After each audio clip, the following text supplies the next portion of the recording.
Narayanam namaskritya Naram chaiva narottama Devim saraswatim vyasam Tado jayam mudiraye Nasta prayeshu bhadreshu Nityam bhagavata sevaya Bhagavata uttama shloke Bhakti bhavati naistiki. From Śrīmad-Bhāgavatam, Canto 3, Chapter 32. We're going to be doing verses 8 till 21, I believe. All right.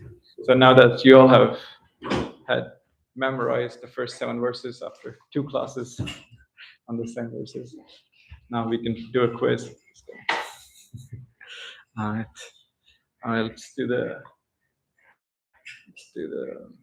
verses. So over here in these verses, couple of days he talks about just how creation works and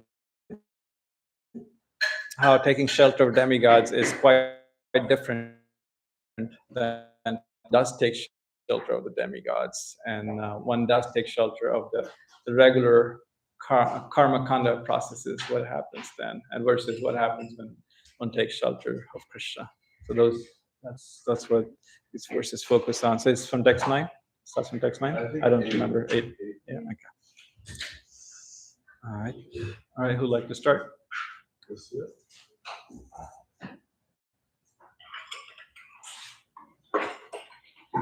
Worshippers of the Hidden expansion of the personality of Godhead remains within the material world until the end of the true paradise, when Lord Brahma also dies. After experiencing the inhabitable time of the 3 modes of material nature, known as the 2 paradas, Lord Brahma closes the material universe, which is kind, ego, etc., and goes back to Godhead. The yogis who detach from the material world by practice of breathing exercise and control of the mind reach the planet Brahma, which is far, far away. After giving up their bodies, they enter into the body of Lord Brahma, and therefore when Brahma is liberated and goes ahead with the Supreme Brahman, such yogis can also enter into the kingdom of God. Therefore, my dear mother, by devotional service, take direct shelter of the Supreme Personality of Godhead, who is seated in everyone's heart. My dear mother, someone may worship the Supreme Personality of Godhead with a special self-interest, but even demigods, great sages such as Sanat Kumar and great munis such as Marichi have to come back to the material world again at the time of creation, when the interaction of the 3 modes of material nature begins. Brahma, who is the creator of this cosmic manifestation and who is full of Vedic knowledge, and the great sages who are the authors of the spiritual path and the yoga system, come back under the influence of the time factor. They are liberated by their non-fruitive activities and attain the first incarnation of the Purusha. But at the time of creation, they come back in exactly the same forms and positions they previously had. Persons who are too addicted to this material world execute their prescribed duties very nicely and with great faith. They daily perform all such prescribed duties with attachment to the fruit of the law. Such persons, impelled by the mode of passion, are full of anxieties and always aspire for sense gratification due to uncontrolled senses. They worship the forefathers and are busy day and night improving the economic condition of their family, social, or national life. Such persons are called Chaya Varga because they are interested in the 3 elevating processes. They are averse to the Supreme Personality of Godhead, who can give relief to the conditioned soul. They are not interested in the Supreme Personality's pastimes, which are worthy of hearing because of his transcendental prowess. Such persons are condemned by the supreme order of the Lord, because they are averse to the nectar of the activities of the Supreme Personality of Godhead. They are compared to stool-eating hogs. They give up hearing the transcendental activities of the Lord and indulge in hearing of the abominable activities of materialistic persons. Such materialistic persons are allowed to go to the planet called Pitriloka by the southern course of the sun. But they again come back to this planet and take birth in their own families, beginning again the same fruitive activities from birth to end of life. When the results of their pious activities are exhausted, they fall down a higher arrangement, and then come back to the pit, just as any person raised to a higher position sometimes fall of a sudden death. Fall. Okay, let's go to the verse, text 11. It says that one who is materially attached and goes through the process of the forefathers, but then they go back to their families. And I was thinking, how many of you like to go back to your families after this lifetime? Was that? You didn't like it the first time either? Question was, how many would like to go back to their families? Okay, so some people, yeah. but many are not. Yeah, they get tired. And yeah, in Mormons, their theology is that when you die, you go to heaven and you have your own planet with your family, with your entire family. And I think somebody was making jokes like, is that really heaven? But yeah, not to talk down on family life, but the material world is built in such a way that normally family life is a big part of it, and with that comes the joys and happiness and the distresses of our karma. So normally people are like, I don't know if I want to go back to family, but yeah. But anyway, but those who are attached to it, they're like, here, you can go back to it, learn more of your lessons, and keep learning till you go back to God. All right, verse 11. Atata sarva bhutanam hrid padmeshu kritalayam shrutanubhavam sharana Raja bhavena bhamini atatam sarva bhutana hrid padmeshu kritalaya Shritanubhavam sharana Raja bhavena bhamini Atatam sarva bhutana Hrid padmeshu kritalaya Shritanubhavam sharana Raja bhavena bhamini. Please chant. Atatam sarva bhutanam Hrid padmeshu kridalayam Shrutanubhavam sharanam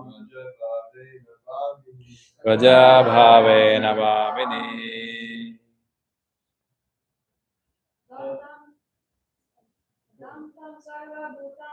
Atatam sarva bhutanam Hrid padmeshu kritalayam Shrutanubhavam sharanam Raja bhavena bhamini.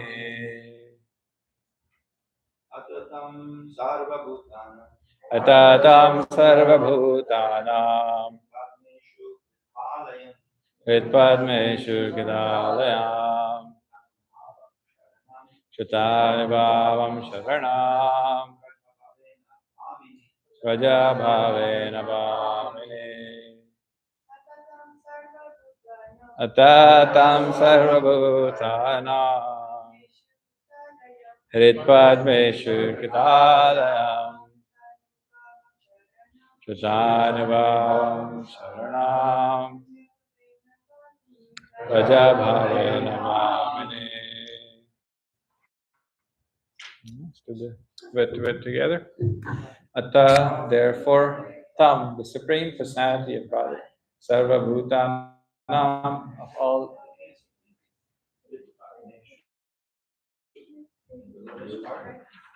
Katalayam, residing, Shruta Anubhavam, whose glories you have heard, Sharanam, unto the shelter, Raja, go, Bhavena, by devotion service, Bhamini, my dear mother. Translation, there is divine grace, A.C. Bhakti Swami Prabhupada. Therefore, my dear mother, by devotional service, take direct shelter of the Supreme Personality Godhead, who is seated in everyone's heart. I would like to read the purport. No, sure. One can attain direct contact with the Supreme Person of Godhead in full Krishna consciousness, and revive one's eternal relationship with Him as lover, as Supreme Soul, as Son, as friend, or as Master. One can be established a transcendental, loving relationship with the Supreme Lord in so many ways. And that feeling is true oneness. The oneness of the Mayavedi philosophers and the oneness of Vaishnava philosophers are different. The Mayavedi and Vaishnava philosophers both want to merge into the Supreme, but the Vaishnavas do not lose the identities. They want to keep the identity of lover, parent, friend, or servant. In the transcendental role, the servant or master are one. That is the absolute's platform. Although the relationship is servant and master, both the servant and the served stand on the same platform. That is oneness. Lord Kapila advised his mother that she did not need any indirect process. She was already situated in that direct process because the Supreme Lord had taken birth as her son. Actually, she did not need any further instruction because she was already in the perfectional stage. Kapila Devi advised her to continue in the same way. He therefore addressed his mother as Brahmini to indicate that she was already thinking of the Lord as her son. Vibhuti is advised by Lord Kapila to take directly to devotional service, Krishna consciousness, because without that consciousness, one cannot become liberated from the pleasures of Maya. Oh my God, the second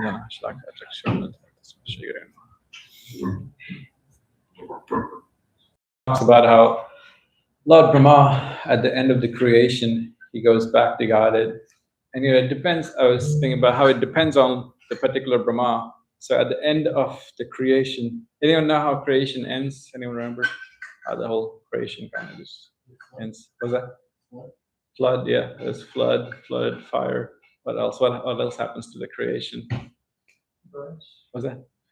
Burns. Yeah, sure. Burns too. Flood, burn. What else? But in the bigger picture, even bigger picture, I guess. Yeah, it's inhaled by Mahavishnu. So Mahavishnu breathes out the entire creation, and he inhales it back, and that's the life of Lord Brahma. 100 years of Lord Brahma's 100 years, and that's I don't know, like trillions. I don't remember the numbers, like trillions of years for humans. But yeah, and let's see, but each day of Lord Brahma. Forgetting the numbers, but anyways, it's like each day of Lord Brahma is like is it 1,000 yoga cycles? Anyone remember? I can't remember the math, but it's a really long time. Each day itself is really long. You know, if not one. No, it is 1,000. No, it's not 1,000. One day is what the whole cycle of what? Four yogas, is it? Okay, so one day is the four yogas. 4,320. Yeah, like a really long time. One day itself is really long time, but to speak of his 100 years, he lives for 100 years. And right now, anyone know the age of Lord Brahma? He's 50. He's 50 years old. It's 12 now. Okay, yeah. And even though Prabhupada wrote that 50 years ago, human time, I'm sure it's more or less the same time for Lord Brahma. It's maybe not. I don't even know if it's a moment. A really long time. Yeah, he's still doing his Gayatri. And so yeah, from Lord Brahma's perspective, a fun pastime was when one king, he wanted a husband for his daughter, and he decided to go to Lord Brahma to ask, who can my daughter marry? Give my daughter a husband. They went all the way there, and then he was told this one moment. He waited for one moment, and then Lord Brahma said, well, you waited too long. Everybody you know on planet Earth is gone. Everything is, your kingdom and all that is gone. And but he said, don't worry, Lord Balaram is there now. So you go back and he'll reduce you to the size of that age. They're also quite big for that age, because they're from previous ages. He'll reduce you down, and then he'll marry your daughter Revati. So that's how Lord Brahma ended up marrying Revati. So yeah, Lord Brahma's time works quite differently. And so at the end of his life, he's absorbed back in Mahavishnu. So depends on Lord Brahma. Not every Brahma, as Prabhupada explains, is a devotee of Krishna, or not every Brahma is a pure devotee. And yes, bro. Sure. And Lord Brahma, in our case, Prabhupada explains like, well, he is a devotee of Krishna, is a pure devotee, and so with him, yeah, his plan is to go back to Godhead. But then there's other Brahmas. Actually, Prabhupada also says one of the purports that each living entity starts off in the material world as a Brahma. So we all have our own creation. We are so powerful. We do all kinds of stuff. And I guess we weren't pure devotee Brahmas, so we're still here. I mean, ladies too. What's that? Even ladies, yeah. Even they can be even they can run the universe. Yep. And even men too. I don't know how they do it. Actually, women are normally better managers, but so yeah, we come as Brahma, and then we try to run the show, and we get back absorbed, and then we get released back, and we get trickle down to other forms. But yeah, so not every Brahma goes back to Godhead, but our Brahma is a pure devotee. He's a devotee of Vishnu and of Krishna, and according to Brahma, his plan is to go back to Godhead. Yes, Brahma. Mike. So you said not every universe has a Brahma that's a devotee? Yeah, or a pure devotee, I guess. So in those universes, are there still paths back to Godhead? I'm sure there are. Because in each universe, Krishna wants everyone to come back to Godhead. So I don't know if I can't quote anything from scripture, I guess, but my philosophical speculation would be that there has to be. I mean, there's no way that there's some universe out there where everyone's like in complete darkness. And because in each universe there's the heavenly planets and the hellish planets, and the hellish planets are there for you to be in complete darkness, but then you come out. So I would speculate that even if the Brahma is not necessarily a pure devotee, but also I'm sure Krishna has many lessons that he teaches to every Brahma. I mean, our Brahma also went through Krishna.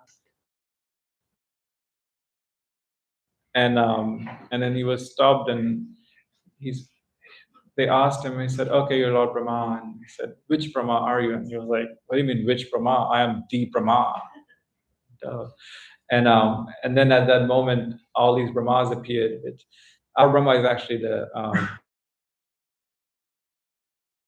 least headed Brahma for hundreds and whatnot. And it depends on the dimensions that exist in. So the more we have, our universe has 4 dimensions, and other universes have even more dimensions than 4. Not sure how that. Yeah, it's true. Speculation. Was that? It's total speculation. You said the lowest number of heads is 4. Yeah, that's what I remember. So here. maybe there's a point with simplicity and like the fact that he's a Oh yeah. Well, actually, that's a good point. Yeah. Sometimes it's just simple for the simple, right? And so yeah, and then he was amazed by all these Brahmas from universes, and then he, just submitted himself to Krishna. And so yeah, Lord Brahma has had his many lessons, and that one was just one, but the heaviest lesson was in the Bhagavatam, and he started chasing after his own offspring out of lust, and that was a really big humiliation for Lord Brahma personally. And then he left that gross body. Actually, he left that gross body, and so anyways, so there's many lessons that Lord Brahma has had, and I'm sure in other universes also there's. I mean, every jiva gets lessons, so what to speak about Brahma. So I'm sure there's ways for people to go back to God in other universes also. But so Lord Brahma, so one who takes shelter of these demigods, our Brahma is pure devotee, so that his devotees or so forth, they might go back to God. It says they go back to God. But then those other universes, yes, Prabhupada's also mentioning here, then they come back in the creation. One who takes shelter of Lord Brahma, they get merged into Mahavishnu, but then just come back, in different shapes and forms. They come back to this material universe. And so that's the whole point of these verses, is that if one really wants liberation, then one cannot take shelter of these various demigods. One really has to take shelter of Krishna. And one really has to perform bhakti or devotional service. And did you have? No. One really has to take shelter of Krishna and Vishnu and perform bhakti. And I was thinking about, there's two things I was thinking about. One was, so when Lord Chaitanya came, he came and he preached and he shared Krishna consciousness, wherever he went, people became devotees. And then he asked the Goswamis to really establish Krishna consciousness as a science. And we see our Prabhupada also walk in those footsteps. He really established Krishna consciousness as a science. And so one of the main texts of the Goswamis by Jiva Goswami are the Sandarbhas. And so these 6 books, these 6 treatises, and whatever the plural is, treatises, written by the Goswamis. And the first one he wrote was Tattva Sandarbha. Tattva is substance. So he wrote like Tattva, like what is this? What is this universe, and so forth. So he starts establishing, and is this such a those are such foundational texts for Gaudiya Vaishnavism, because the Goswamis are really trying to establish what reality is in those texts. And Prabhupada heavily relies on those texts actually for many of his purports. And I remember reading what's the other one? I think, was it? Yeah, it was Tattva Sandarbha, I believe, or one of the Sandarbhas. I remember reading it, and I was saying like, wow, there's so many points here. Either when I was reading that or when I was reading one of Prabhupada's purports later, Prabhupada were more or less verbatim quoting something from Jiva Goswami, and he was saying that if Jiva Goswami says that if God can be understood, can be easily understood, or not as easily, can just be understood by logic, how could he be God? And one has to be God. Krishna has to be beyond the logic and the understanding of this world. So Prabhupada also quotes that in some of his purports. And interestingly, I noticed that Prabhupada just said it as a statement. He didn't necessarily quote, he said, Jiva Goswami says in the Sandarbha. And I was thinking, there's so many of these things that Prabhupada actually just, states in his purports. So he relies heavily on these Sandarbhas. And so the Goswamis really try to establish, what is what.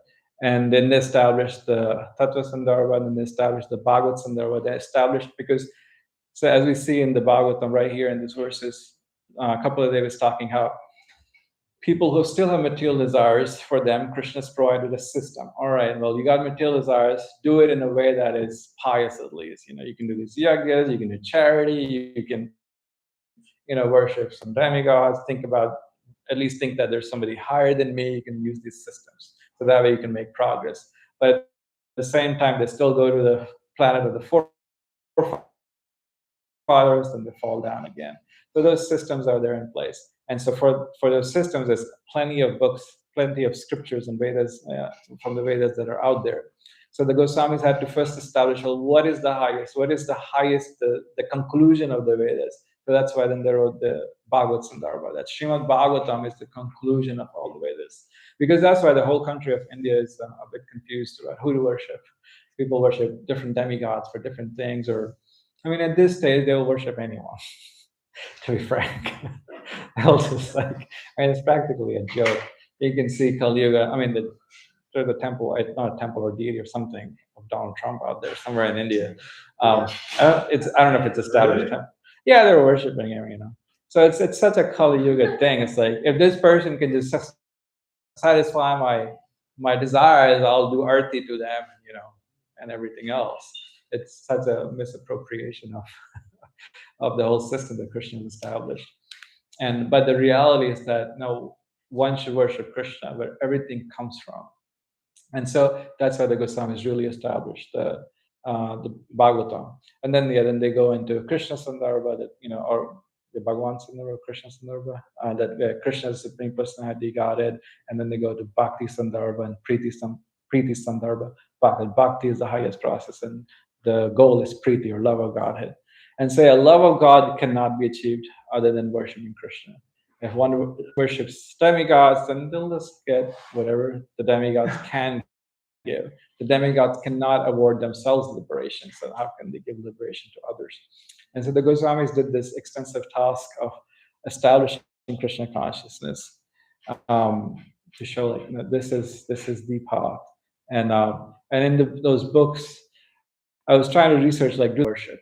They really focus on who Krishna is and what is the process of getting out of this material world. It's more of a positive reinforcement, no, this is the path. You do this. This is the highest path, and not a whole lot of bashing. They focus on it more positively, and then Prabhupada does the same. He bashes demigod worship quite a bit here and there, but overall, in general, this is the highest path. This is the goal of the human form of life, and especially people from India, there's so many misconceptions.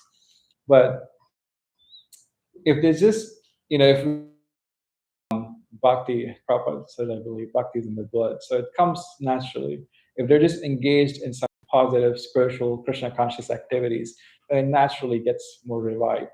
And sometimes the demigod worship could be bashed, but normally it does not bear good fruits.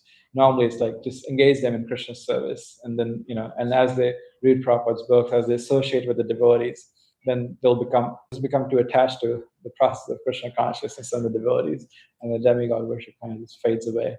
And there's this devotee in Alachua, Gopishri Mataji. She when she was young, she was really attached to Lord Shiva, and she told me, I can't remember, she just told me she was I must have been a devotee of Lord Shiva.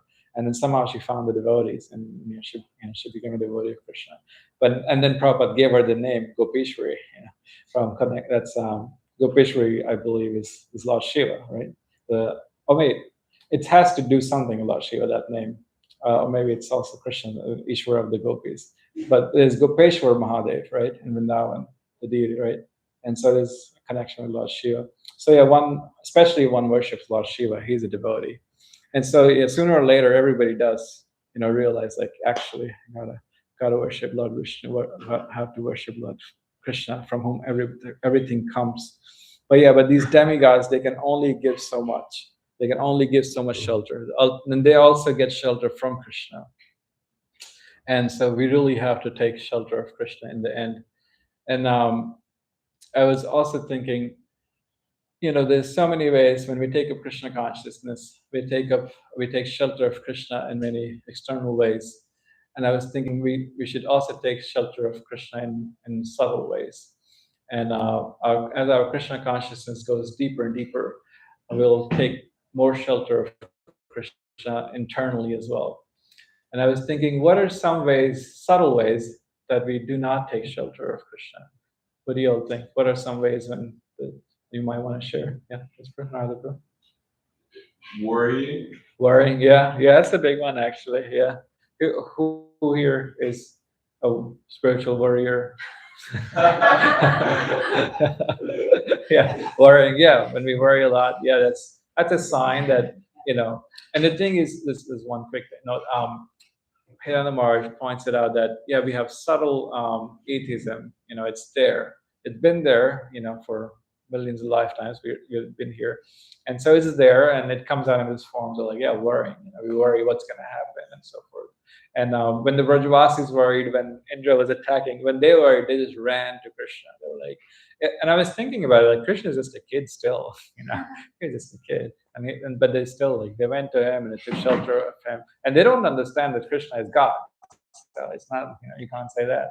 So they don't see him as God, but he's just so dear to them, and they say, "You have protected us all this time. Please, protect us." All right, continue. Sorry. Try to control outcome. That's a big one. Yeah. Or being disturbed when the outcome is not, more or less how we wanted.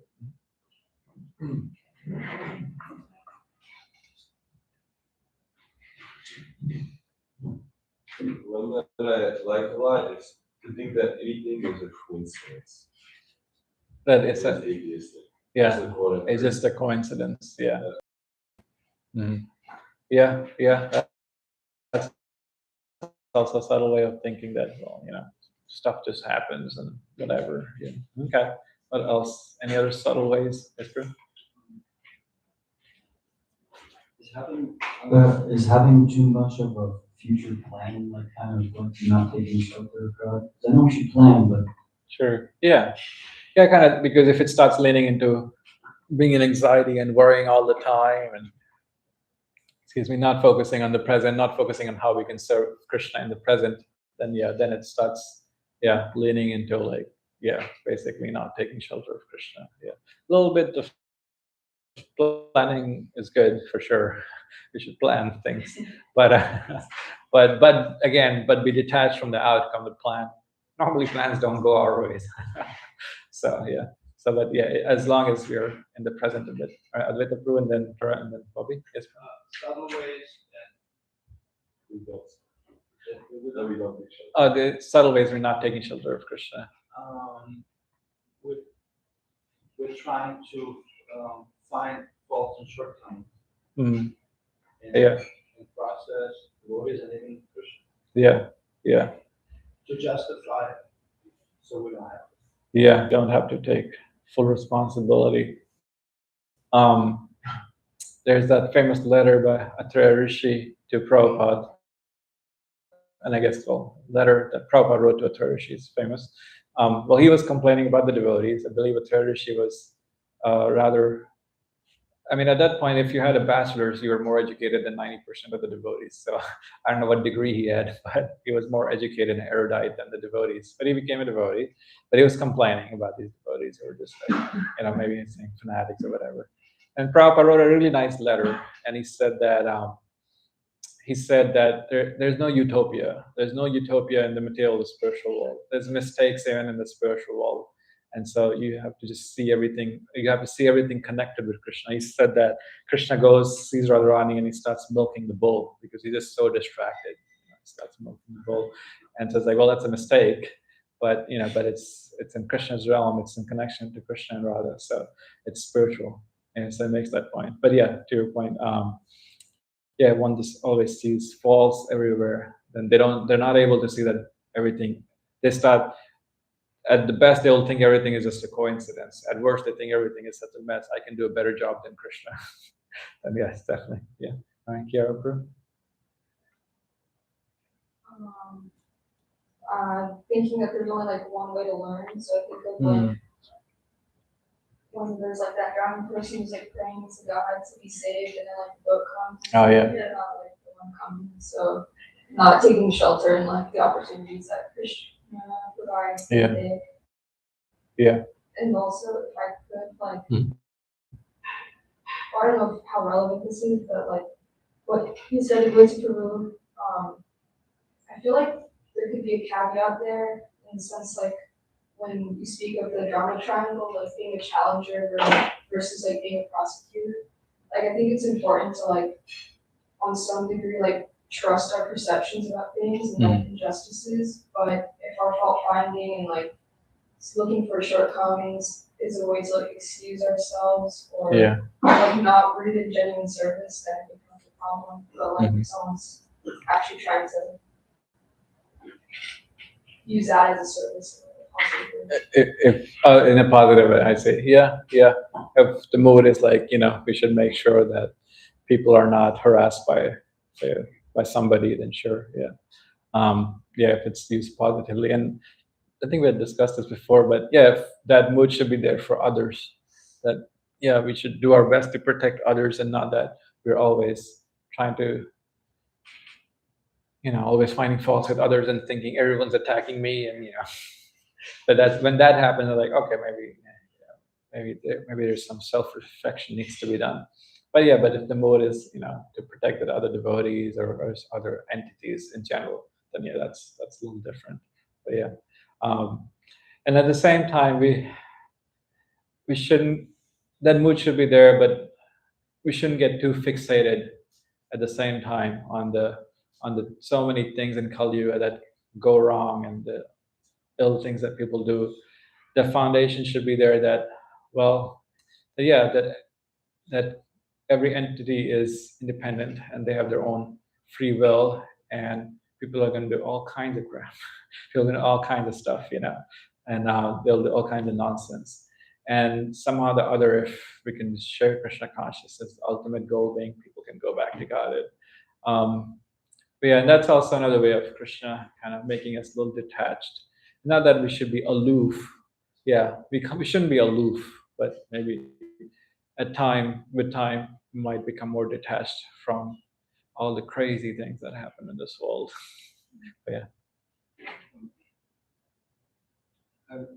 One thing that helped me see more on this subject is that I've done so many things while trying to be Krishna consciousness that are just plain sinful, and Gita and Prabhupada just continue to show me their compassion, and knowing that they are showing me compassion even though I'm just just a sinful rascal. And what to speak of how I should see others, considering that I'm the sinful rascal. It's like it just helps me see me. It's like if I could be forgiven, then why can't I just see the way that they're seeing me?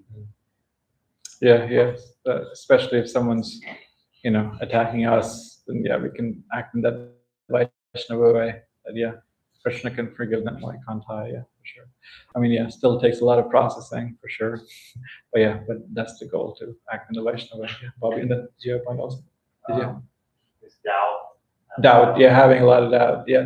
Having doubts is a sign of intelligence for sure. And sometimes doubts appear after many years in Krishna consciousness also, some new kind of doubts come up. And so it's fine to have them. I guess when one has doubts and one really starts, not trying to resolve it, then it's like, okay, then we're taking shelter for our minds versus taking shelter for Krishna. But doubts come. How many here have doubts about Krishna consciousness now and then? That's right. Huh? You don't have doubt, Kunti? Oh.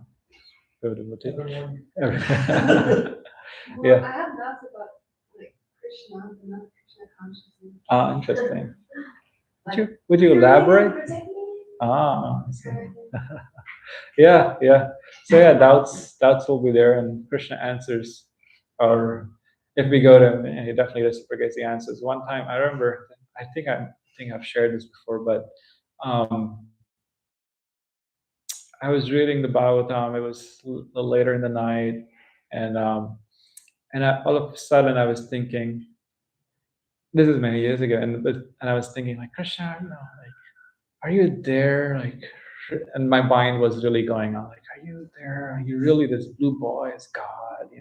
And it was going on and on. And then, but I was reading the Bhagavatam, and I was in the first canto. So there's a statement Prabhupada makes that Krishna appears in our heart just from his sweet will, just how the sun rises out of its own accord.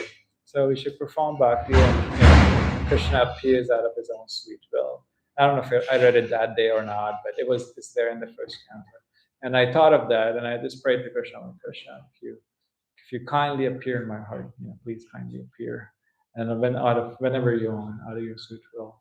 And then right then I got a phone call from my godbrother and the Seva. He was serving Chaitanya Maharaj. Maharaj was here, staying upstairs. And he said, oh, Maharaj is asking, can someone come and read the Krishna book while I massage him? I said, sure, I'll come. And actually, when he called, I thought, I was like, I don't want to pick up the phone. It's almost 9 o'clock. And when around the sale calls, he asks me to do something. But then, but then I picked it up anyways. And I'm glad I picked it up. So I came over, and then he was massaging Marge. And I asked Marge, what would you like me to read? And he said, read the Krishna book. And I said, where? And he said, just open it wherever. So I opened it, and it opened in that pastime where Shala, was it Shala?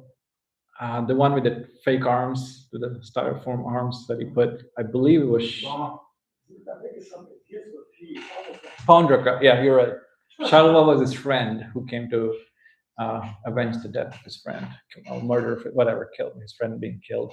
And but yeah, Paundraka. Paundraka was the one who came, and he first sent up. So we were reading that pastime, and Paundraka sends his messenger first. He was the king of Kashi, or Benares, or Varanasi, present-day Varanasi, and he sent a messenger to the court of the Yadus, and this messenger was there. Please accept Paundraka as the supreme personality, God, Lord Vishnu, and everyone just, this assembly of Yadus, we were all just these warriors just laughing and roaring, and they're laughing like anything. The only person who wasn't laughing was Krishna. He was just, listening to everything soberly, and everyone was just laughing. And then Krishna came forward and said, oh, because he was asking, Paundraka was asking, give up your club, give up the disc, the Sudarshan chakra, because they belong to me. I'm Vishnu. And so Krishna said, I'll give it up. I'll give it up to his neck, the Sudarshan chakra. And then he told him, I said, go tell him. And so then Krishna went, and of course Paundraka was there with two fake extra arms, and two regular arms, I guess, and with the fake, yeah, everything was fake, What was that? He was consciously meditating on Krishna. He attained the same form as Krishna. But when he came to the battlefield, initially he had all this fake stuff to pretend like, he had the little peacock feather and the costume, fake. And anyways, he came to fight, and of course Krishna defeated him. And yeah, so I read that pastime to Maharaj, and that was it. And then when I went home, I was just reflecting, like, it was so sweet. For me, it was very meaningful. I felt like Krishna showing me, like, no, I'm real. I'm the one. I'm the supreme personality. Not these little Paundrakas with their fake arms and what other fake stuff that they put. So I just felt, yeah, Krishna was reciprocating. Anyway, sorry, it made me think of that. But yeah, so yeah, it's fine to have doubts. It's totally fine. Actually, there's a movie maybe we can watch sometime. It's called Doubt. It's about this nun, this very stern nun. And yeah, it's a pretty cool movie about doubt, actually. But she's very dedicated, super stern. I think they're Catholics. And but something happens. She runs a school. Something happens in the school, and it creates a doubt in her head. And but she sticks around to her faith. And it's a really good movie. And so yeah, doubts might be there. They come and go. But yeah, as questions, yeah, what do we do with doubts in the moment? That's what really, shows if we're really taking shelter of Krishna or not. Yeah. All right. What else? Any other thoughts, comments on anything we've talked so far? Yes, bro? And then we'll get bro. I was wondering about the demigods that like in Machu there was a Shiva linga or the Shiva celebrated Shiva's something. Oh, his marriage, like Shivratri, right? Yeah. Yeah, when he married Parvati. Yeah. So I'm wondering, like, well, we're doing it at the temple. Yeah. What's that? Yeah, I mean, as long as they see Lord Shiva as a devotee of Krishna, we can celebrate him, even worship him as Vaishnavam Yatho Shambhu. I think that's the word. But yeah, of all the Vaishnavas, he's the highest. So even if one does it, one should do it with that mentality that, yeah, he's a great personality. He's not just a jiva. He's not just a jiva tattva, but he's a great personality, and he's a devotee of Krishna. So in that way, sometimes we could even pray to Lord Shiva, because Lord Shiva is in charge of cleaning one's false ego, actually. And so because he took that poison from the ocean, so he's in charge of that. So he can clean our false ego. so that we can become more and more Krishna conscious. That'll be the right mentality of doing it. Yeah. All right, I'll do it.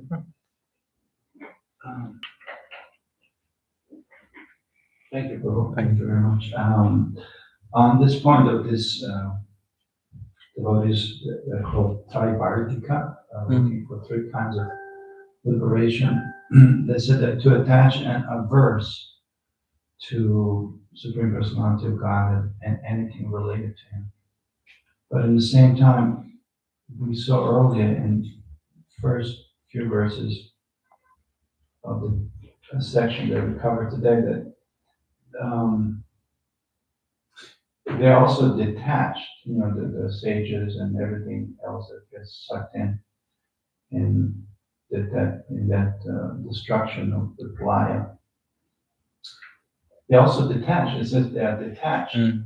So and you mentioned trickling, how is it when they get manifested again?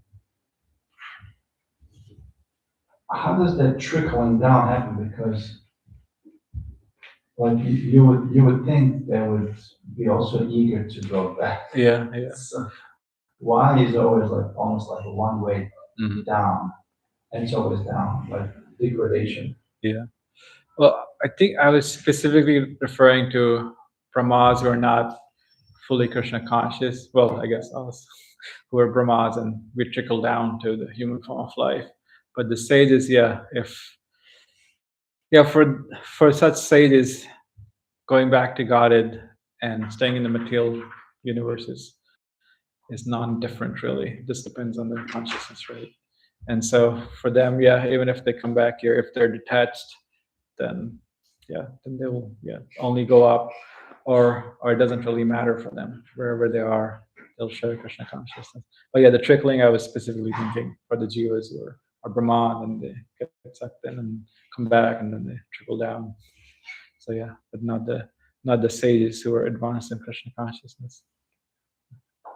So what would make one degrade himself instead of going down instead of going up? Well, I mean, I would think like anything, I guess, the more Krishna conscious one is, they will go only up and up. But this independence, Prabhupada talks about how Lord Brahma also has this mood, can have this mood of independence. I think it's in this purpose. And he points it out that sometimes, Lord Brahma has this sense of independence that, I'm doing all this work, I'm doing all this creation and so forth. And for each one of us also, it can be that way. Like, I'm doing all these things, I'm achieving all this and so forth. So that sense of, at least in this purpose, that's what stands out to me, is that sense of independence, like strong independence, thinking that everything is separate from Krishna. That is what in Krishna, in that sense, Krishna lets us go further and further. But then if there is that sense of dependence, and there's that sense of like actually everything depends on Krishna and is coming from Krishna, then that's like the upward spiral. That's one thought. Yeah, I heard also the sense of independence. There's also a sense of comfort. Like in heaven planets, there's no impetus. Yeah. The sense of comfort, it makes them remain in status quo, but they cannot remain, so therefore they trickle down. Yeah. It's too nice, it's too comfortable. Yeah. You gotta watch out for those ACs. Yeah. ACs. Yeah. All right. Anything else? If not, we'll end here. All right. Come to Śrīmad-Bhāgavatam ki. Jai. Shri Prabhupada ki. Jai.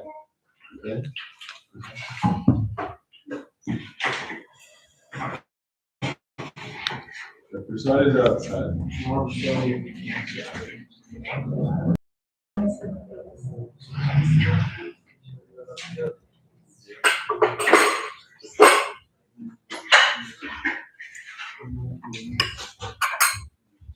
Mahaprasade Govinde Navagrami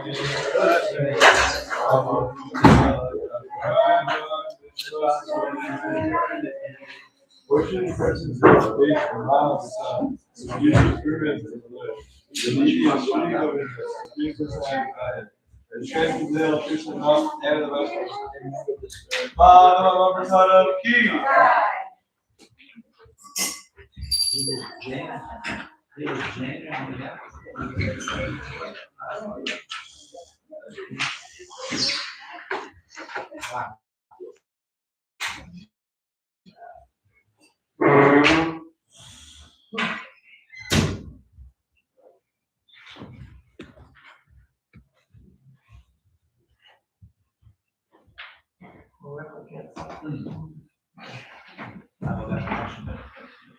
Yeah, no, I got to mention certainty, confidence, well, that's Oh, that's the other. the main value of comfort is certainty.